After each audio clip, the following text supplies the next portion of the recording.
We're going to talk all about supply chain today, as well as warehouse, how everything from our toilet paper to iPhones to paper products to our grocery stores, Costco, like how all that is tied to supply chain and warehousing.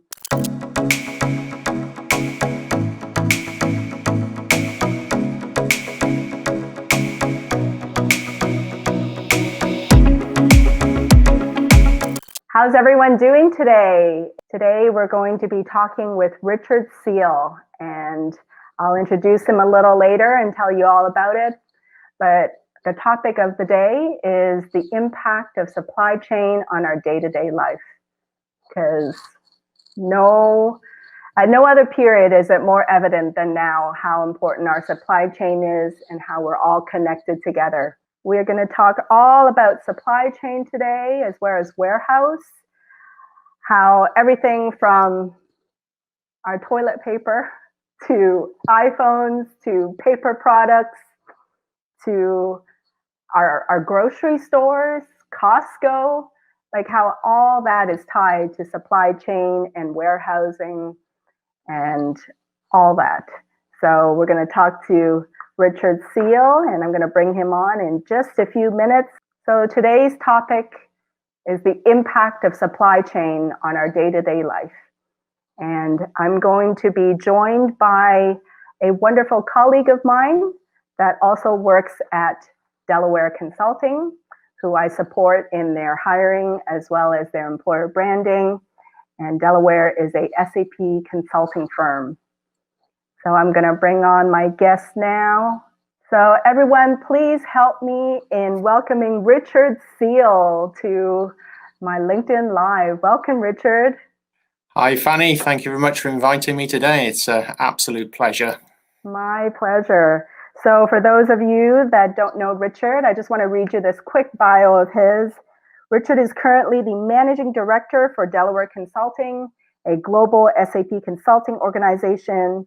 Over the last 27 years, he has delivered SAP business solutions across most European countries, China, and for the last 11 years, he has lived and worked in the US. So you'll notice Richard has a very cool British accent.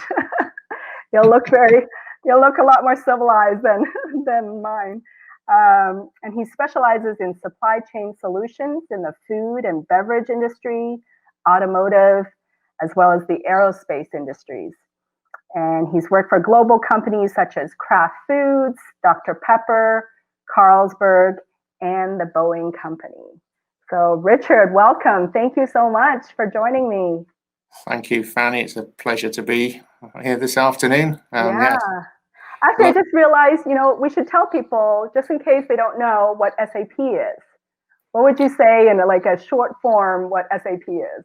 An ERP system, enterprise resource planning, helps you manage your procurement, your manufacturing, your finance, your supply chain. It joins it all together. So these are the systems that sit behind our world that all the large organizations around the US and the globe use to ensure supply of many of our products that we use on a day-to-day basis.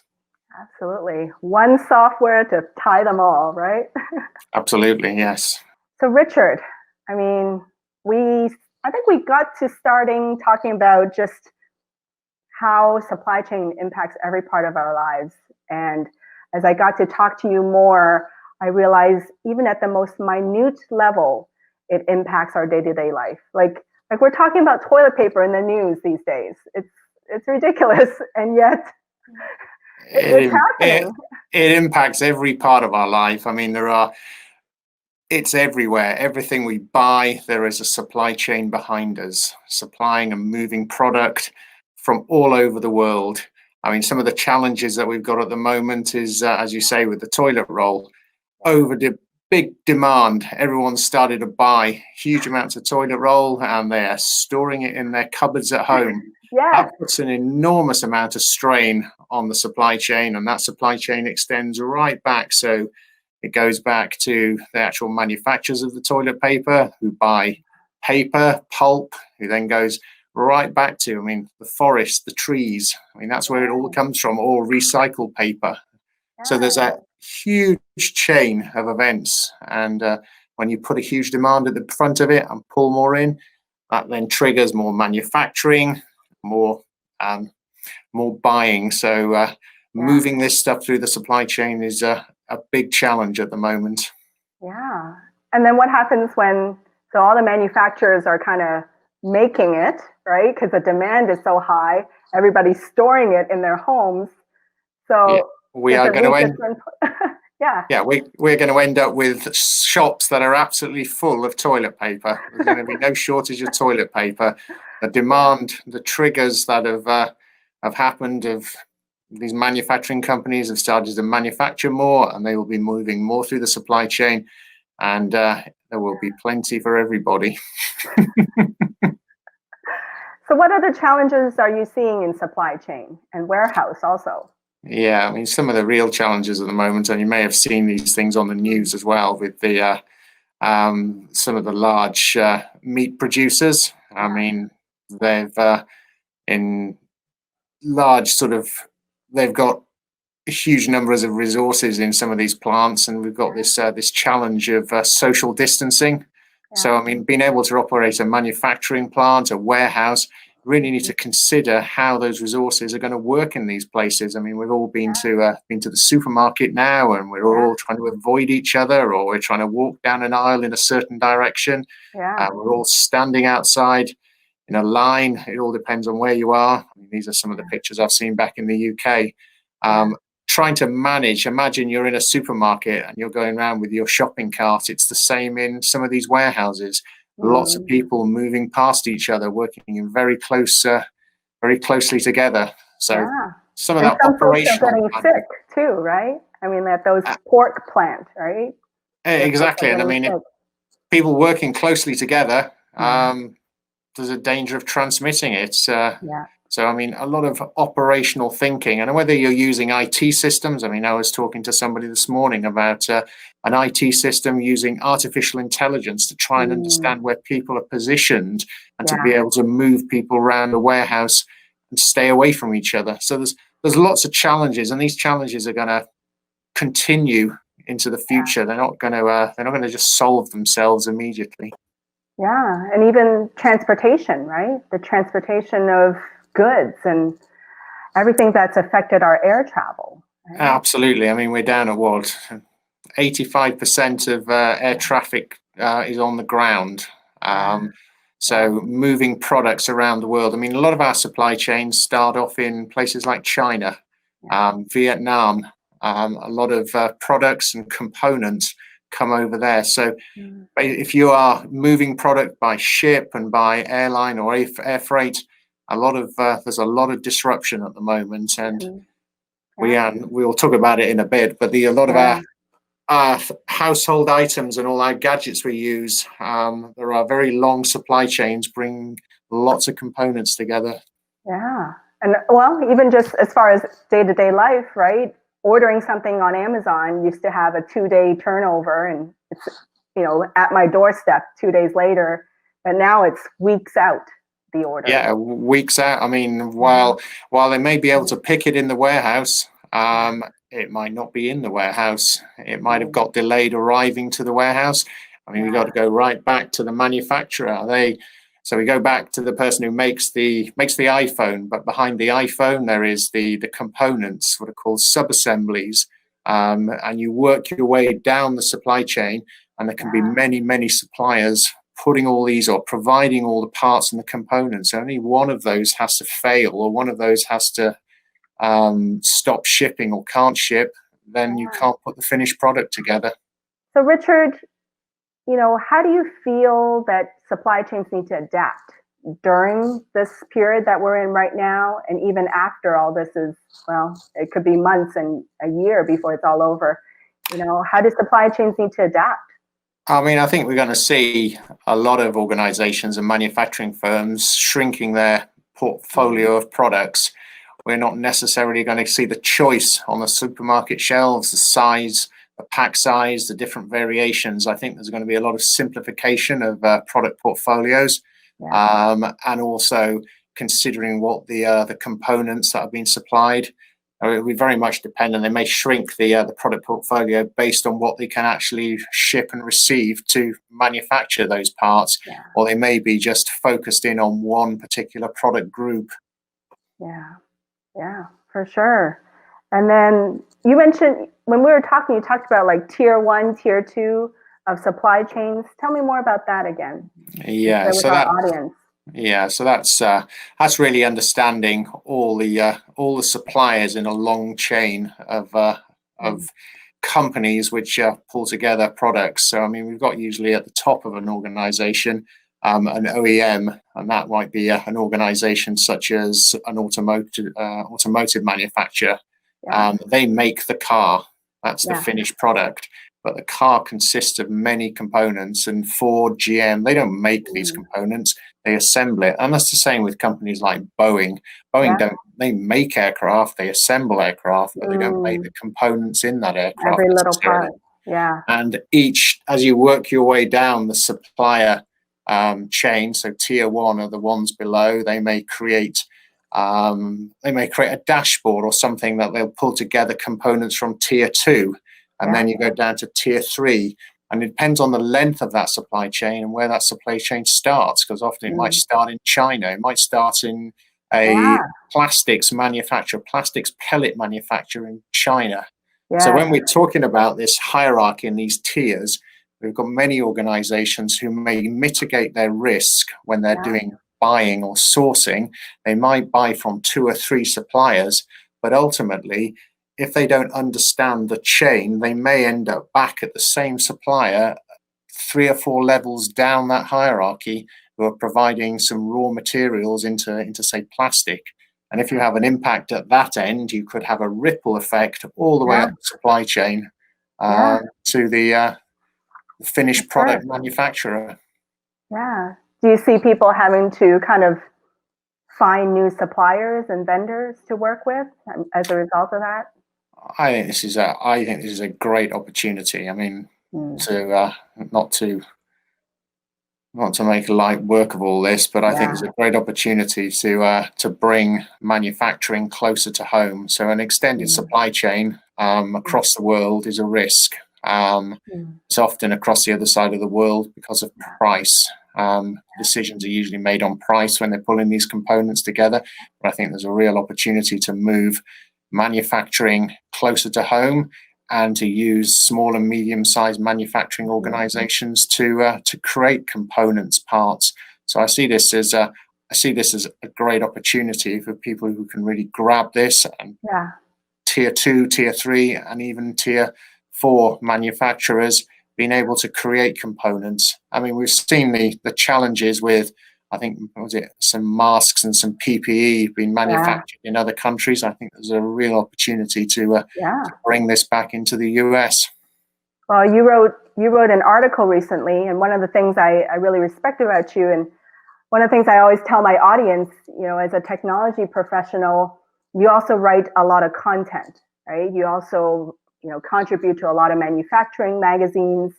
And this was a quote that you had shared with them. Most of the attention has been on the larger enterprises during this period, but this crisis provides an opportunity for small to mid-sized manufacturers. Tell us what you mean by that. Absolutely. I mean, that's to my point earlier. This is where Mm-hmm. the opportunity to be able to potentially take some of that manufacturing away from overseas and bringing that back home to be able to provide and de-risk, or de-risking the supply chain, ensuring that those parts and those components can be provided Yeah. to finished product manufacturers. Mm-hmm. So rather than shipping things around the world with these Mm-hmm. disrupted supply lines, transportation, airlines, let's bring it back into the US. And then there's a real opportunity to develop and create new jobs in this. Yes, Um, absolutely. but not but Absolutely. but recognizing things may get a little bit more expensive sometimes. I Yeah, mean, we're yeah, paying for price here, so yeah, things are made overseas because they're quite often cheaper. yeah. But sometimes it may It's have a direct yeah, it's a impact. give and take. Got to balance it for You've got to sure. balance it exactly. Well, recently you guys, at Delaware had an opportunity to work with a company called Quick Change, right? Tell us about that case study and what happened there.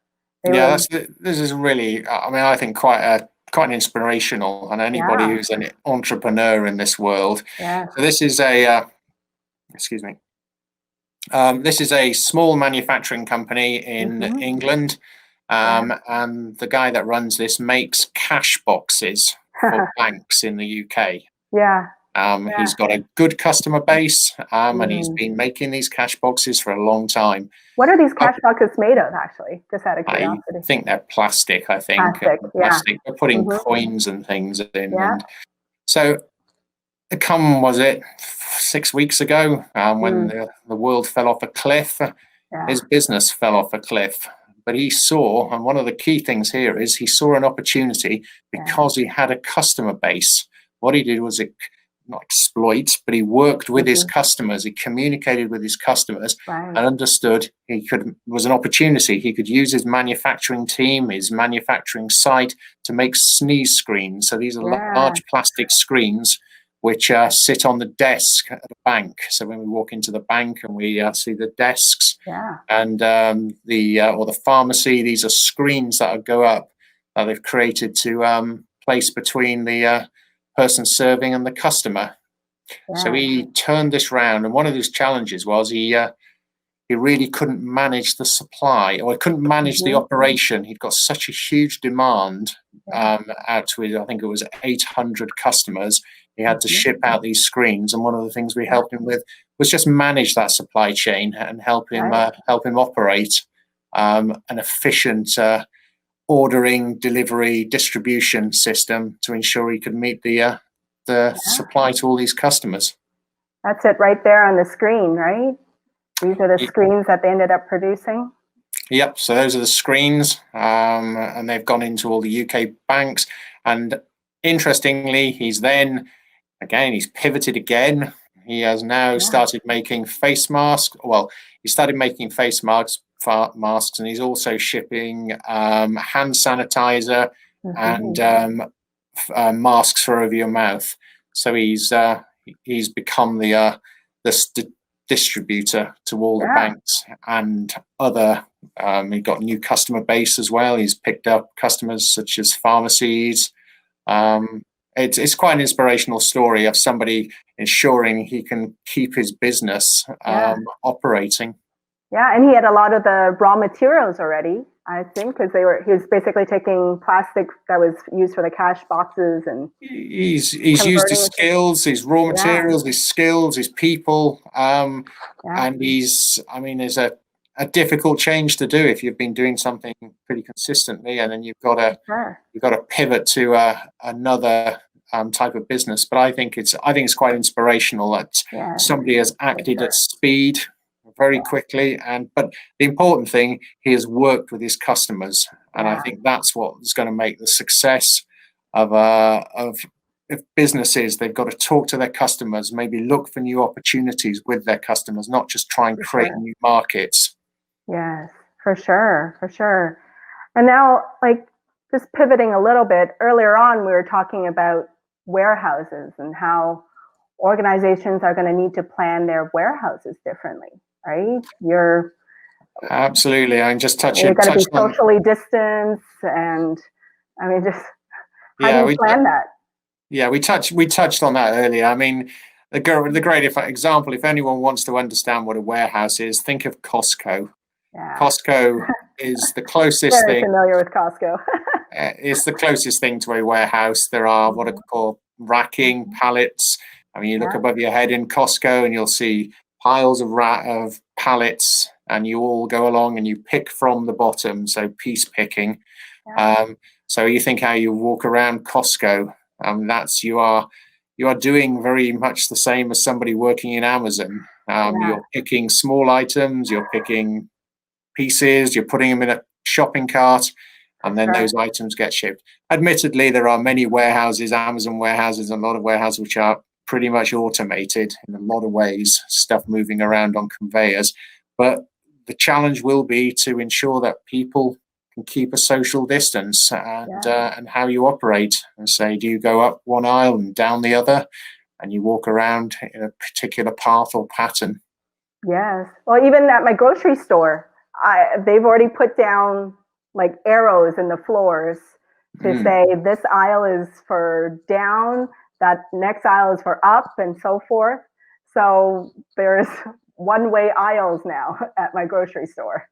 Yeah, I mean, going shopping is just the end of the supply chain, and many of those types of events occur all the way back down the supply chain, but quite often managed through pallets, full pallets, or as opposed to the boxes, the cases, or the actual consumer unit, which is the thing we buy in the end. Yeah. We have a question here. Long or short on AAPL today? I'm not sure what that question means. Do you know what AAPL means, Richard? APPL. AAPL. Not sure. Let us know, clarify your question a little, please. Thank you. So as far as, what disruptions are you seeing in the supply chain right now? Where do you see kind of some innovations happening, and where is that coming from? I think some of the biggest disruptions are literally, as we've discussed at the moment, people, transportation, and the supply of the components in that supply chain. I mean, being able to pull those together in a timely manner is going to require a lot of planning, and I think that's one of the things that's going to require all the supply chain industry.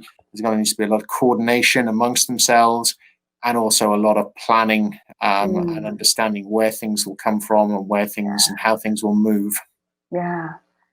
Oh, they clarified Apple stock, AAPL. That's what the Apple stock. How has that been impacted by the supply chain? And we talked about that a bit, about just our iPhones, right? Like, absolutely. I mean, ourselves, it's affected by supply chain. Yeah, the interesting thing not to give any stock predictions here. I am not a trader of stocks, but I mean, the interesting thing is China is starting to open up. So, I mean, part of my business, or our business, the company I work for, has operations in China. They are starting to start operating again. So they are starting to come back online. So the beginning of the supply chain in China and the production of things like phones may start to pick up again. But again, they're going to have the same challenges with social distancing there.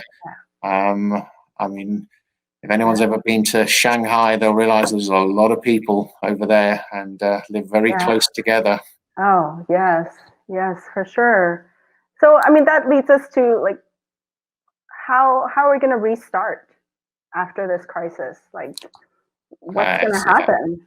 Yeah, so we all came to a very, very sudden stop, and everything stopped. Factories, production lines stopped. Yeah. So what we've got to do as a country is to consume. We have to buy. We have to start the product. We have to start the process at the beginning, and that will then cause the ripple down the supply chain. We need to buy the cars. We need to buy the iPhones. We need to buy these products because they will require the components to be manufactured, shipped, and all the people that work in the supply chain will rely on the whole supply chain starting back up again. And if you try and one thing has to happen before something else. So if you can't produce, if you produce at the very beginning, you need someone to buy your product. And then what you're going to have is you're going to have a huge amount of inventory or stock and cash tied up in that inventory, and the businesses may not be able to survive. So it's very important for the large OEMs, the large manufacturing organizations, to pull through the supply chain, which will result in jobs, will result in supporting the economy and bringing it back to life again. And it's such a dilemma, don't you think? Because, on one hand, we need to consume in a way to start the supply chain, but at the same time, people are losing their jobs, and we're in like save and conserve mode right now. right? That's, I mean, I'm not an economist, by the No, way. me either. Me either. Again, purely like just as a This is our always the dilemma of, personal, right? yeah, it's just a Yeah, dilemma of a recession. It's like, which comes yeah, first, chicken and egg, basically. I mean, you need to spend to make. If you make, employ, it's all about risk and people prepared to take the risk and take the investment.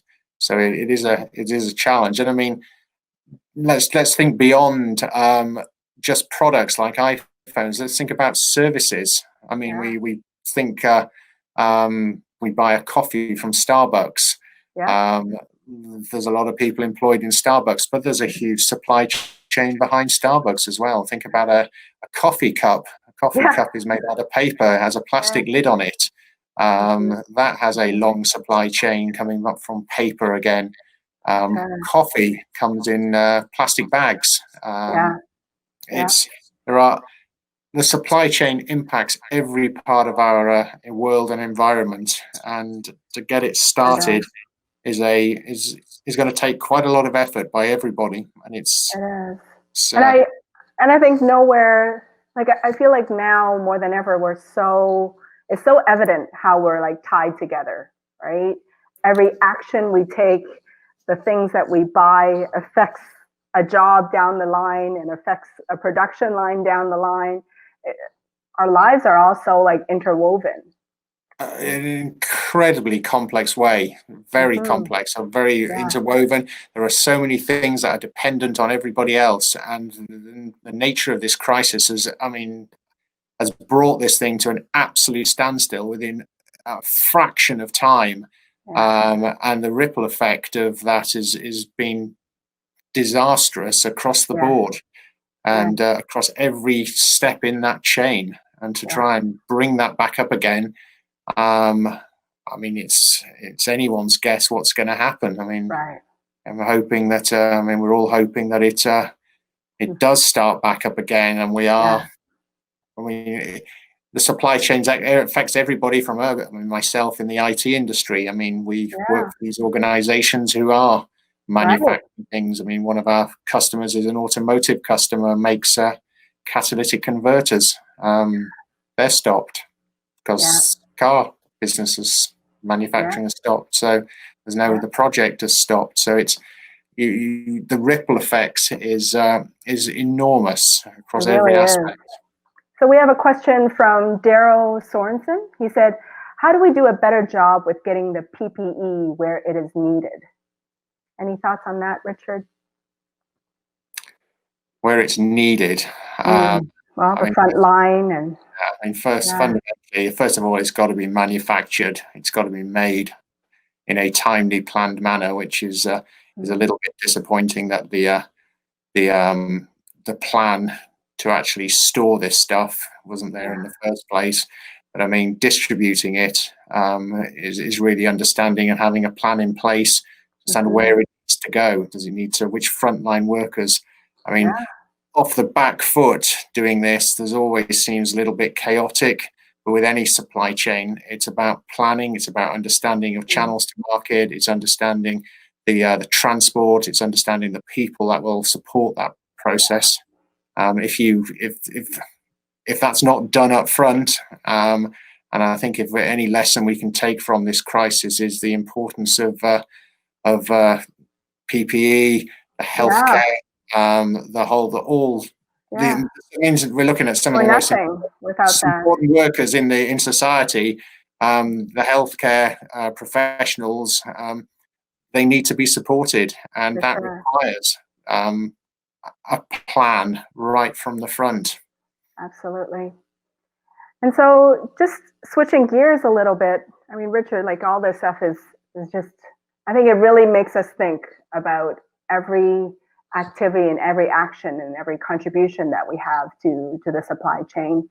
Um, but switching gears a little bit, one of the things that you and I talk about a lot, and one of the things that I'm passionate about is content creation, right? Yeah, You nowadays you write a lot of articles, and you're a technology professional, and you know the the, the thinking around that is you know, a lot of times they're not the first people you're thinking of to be creating content, but you write tons of articles for manufacturing magazines and all kinds of blogs and contribute to webinars. How did you get started on LinkedIn content creation, and what motivated you to do that?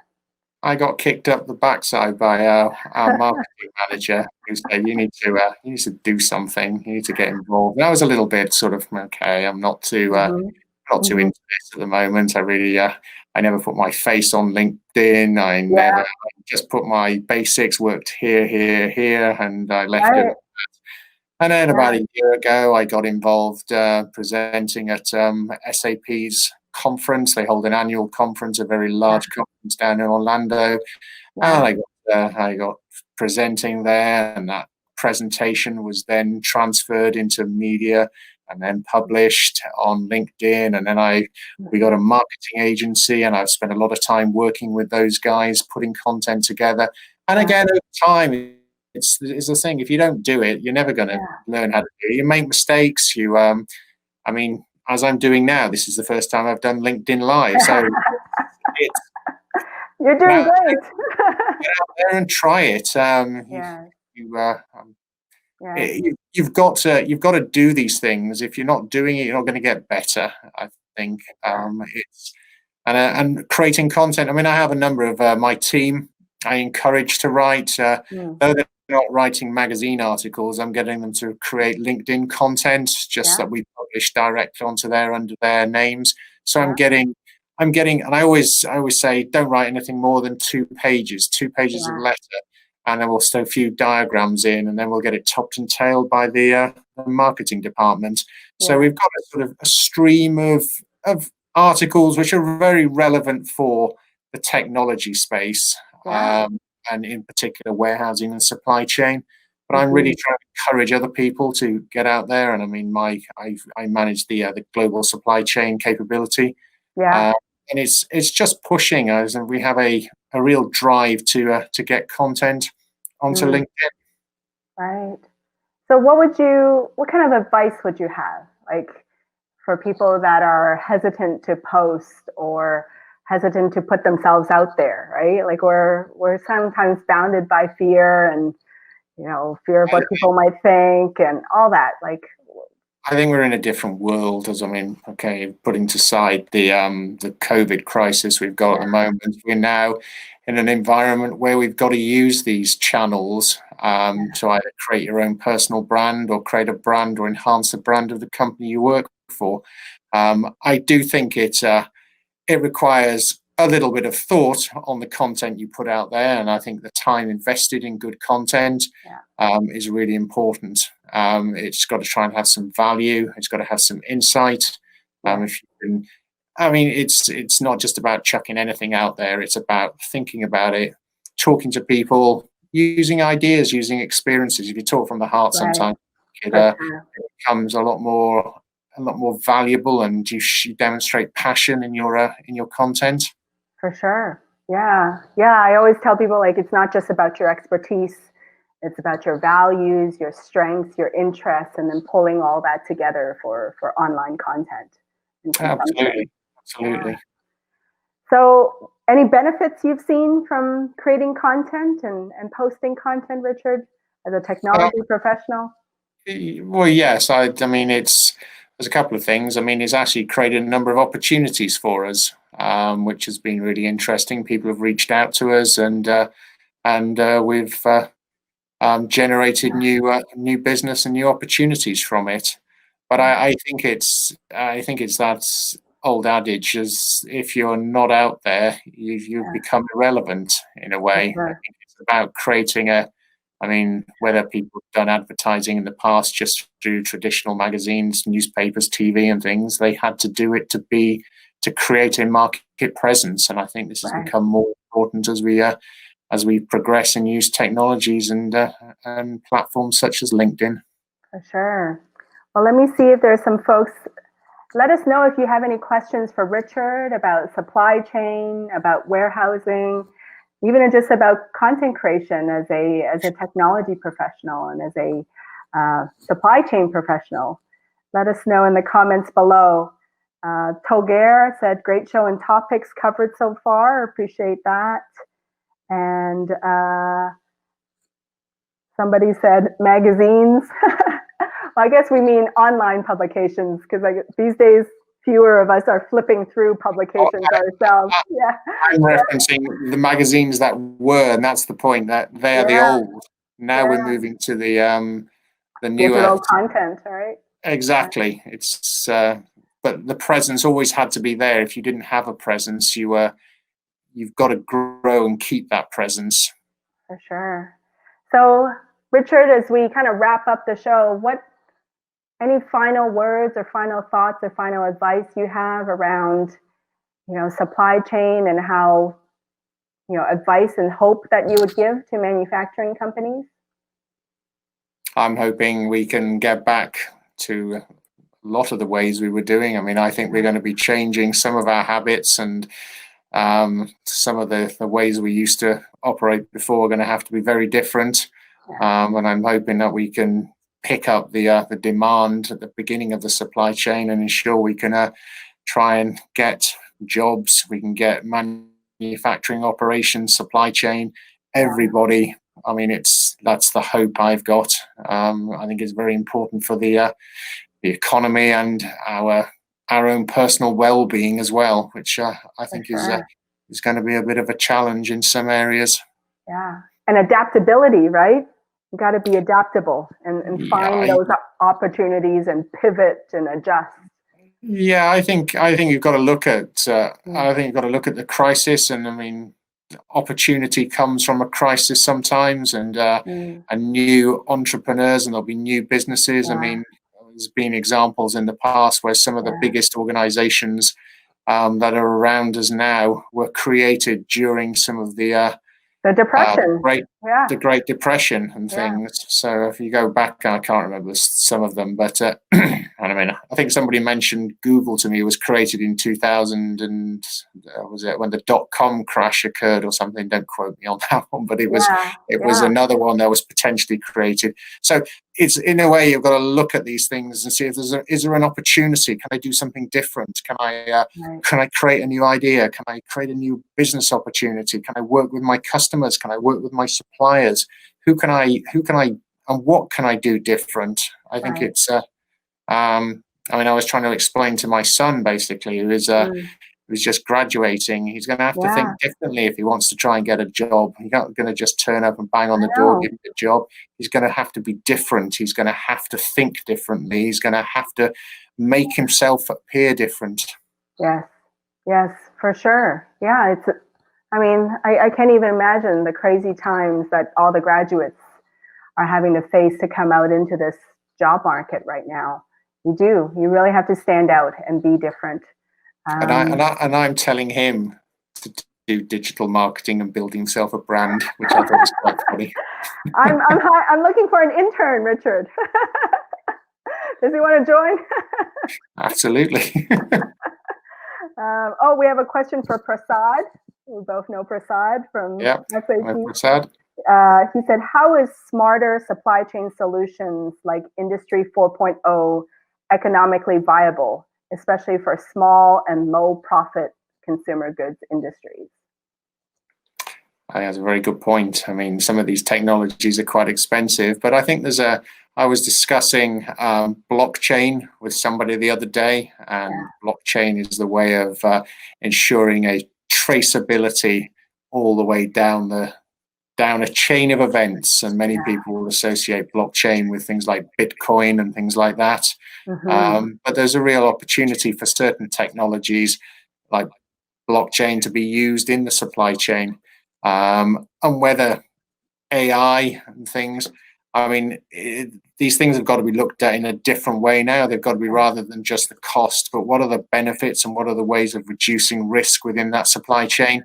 I mean, if you don't adapt some of these technologies, you may not exist. So it's trying to find the technologies at the lowest cost that can help reduce risk and ensure you're still there as a business as well. For sure. And then Daryl had a question about what techniques would you suggest for forecasting demand into the next season and not too much, TP? TP is in transportation planning, Daryl, or toilet paper? But maybe talk a little bit about, suggestions for forecast demand. I mean, how are we going to foresee the demand moving forward? I think this is a huge challenge. I mean, everything forecast is always based on history. And our history at this point in time, if you were to look at the last 2 months of consumption, it might be pretty much zero in some industries. So if they did a forecast of that, they wouldn't. So I think some people are going to have to, it's back to working with both your customers and the suppliers to understand how what you need to forecast. I think there's got to be a lot tighter collaboration in that supply chain. Or if you're just going to run a forecast off the data that you've got, I think it will give you an erroneous. For sure. Or as we discussed at the beginning with toilet paper, if people are running forecasts off the demand that's gone through the roof, they'll suddenly be manufacturing far more than they ever did in the past. Yeah. So it's the demand's not going to be there in another month. Well, yeah, they'll suddenly be not getting the sales orders from the grocery stores, and they'll be sitting with a huge amount of toilet paper and cost and cash sitting in a warehouse. I mean, everything that's manufactured is your working capital, and that's got to be carefully managed within that supply chain. Yeah, for sure. Well, thank you, Richard. Sanju said, thanks for arranging this, and thank you to Richard for the insights. I so appreciate your time, Richard. It's just fascinating. You've really opened up my mind in terms of thinking about every little aspect of my life that's touched by supply chain. I think we go about our lives and take everything for granted, I think. And then this whole COVID-19 thing has hit this huge reset button. And you really do begin to, or I begin to really notice, like, every little thing impacts our lives, our day-to-day lives.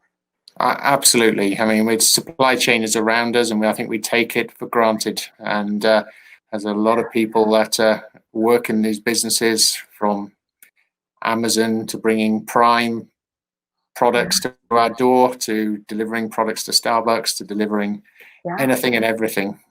Everything. And Michelle, thank you for tuning in. She said, totally agree with blockchain for supply chain visibility and transaction security. Thank you for commenting, Michelle, and thank you for watching. For all of you out there, thank you for watching this, and thank you for contributing to the conversation.